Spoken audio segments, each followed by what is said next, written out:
شاعر مشرق کہتے ہیں تو بڑا نام ہے، بڑی ان کی تصانیف ہیں، کتابیں ہیں، بڑے مقالات ہیں، فیصد انہوں نے لکھے، پی ایچ ڈی کی، پوسٹ ڈاکٹریٹ کی. تو ان کو انگریز دور میں بڑی توجہ طلب بات ہے، ذرا غور سے سنیں. ان کو انگریز گورنر نے اپنے دفتر میں بلایا اور کہا کہ ہم آپ کو سر کا خطاب دینا چاہتے ہیں، ہم آپ کو سر کا خطاب دینا چاہتے ہیں. انگریز گورنر نے کہا. تو ڈاکٹر صاحب نے کہا کہ میں آپ کا خطاب لینے سے انکار کرتا ہوں. تو وہ بڑا حیران ہوا کہ آج کل تو لوگ خطاب لینے کے لیے پیچھے پیچھے بھاگتے ہیں.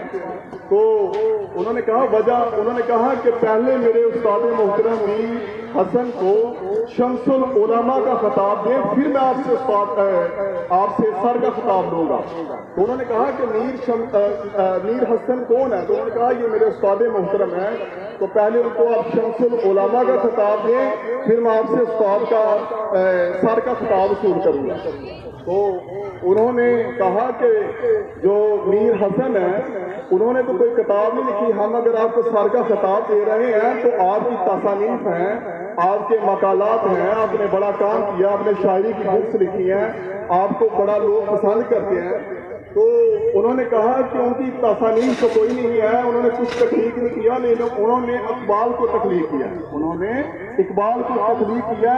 اگر اقبال نے یہ تصانیف لکھی ہیں تو وہ کس کی وجہ سے لکھی ہیں؟ میر حسن کی وجہ سے لکھی ہیں. تو پہلے انگریز نے میر حسن کو شمس العلماء کا خطاب دیا، پھر ڈاکٹر صاحب نے سر کا خطاب ان سے وصول کیا. پھر بھی بات یہاں پہ نہیں رکی. انہوں نے کہا کہ اگر ان کو تقریب آپ کے دفتر میں نہیں ہوگی، تقریب کہاں پہ ہوگی؟ سیالکوٹ میں ہوگی. تو پھر انہوں نے گورنر کو کہا کہ تقریب سیالکوٹ میں ہوگی، اور وہاں پہ پھر سیالکوٹ میں تقریب ہوئی اور میر حسن کو شمس العلماء کا خطاب ملا. اور میر حسن کن کے استاد ہیں؟ ڈاکٹر اقبال کے. اور اگر میں اور آپ شاید نہ جانتے ہوتے اگر ڈاکٹر اقبال کے استاد نہ ہوتے. اس کا مطلب ہے کہ ایک استاد کی جو ریپیوٹ ہے، وہ شہرت ہے، وہ اپنے شاگرد کی وجہ سے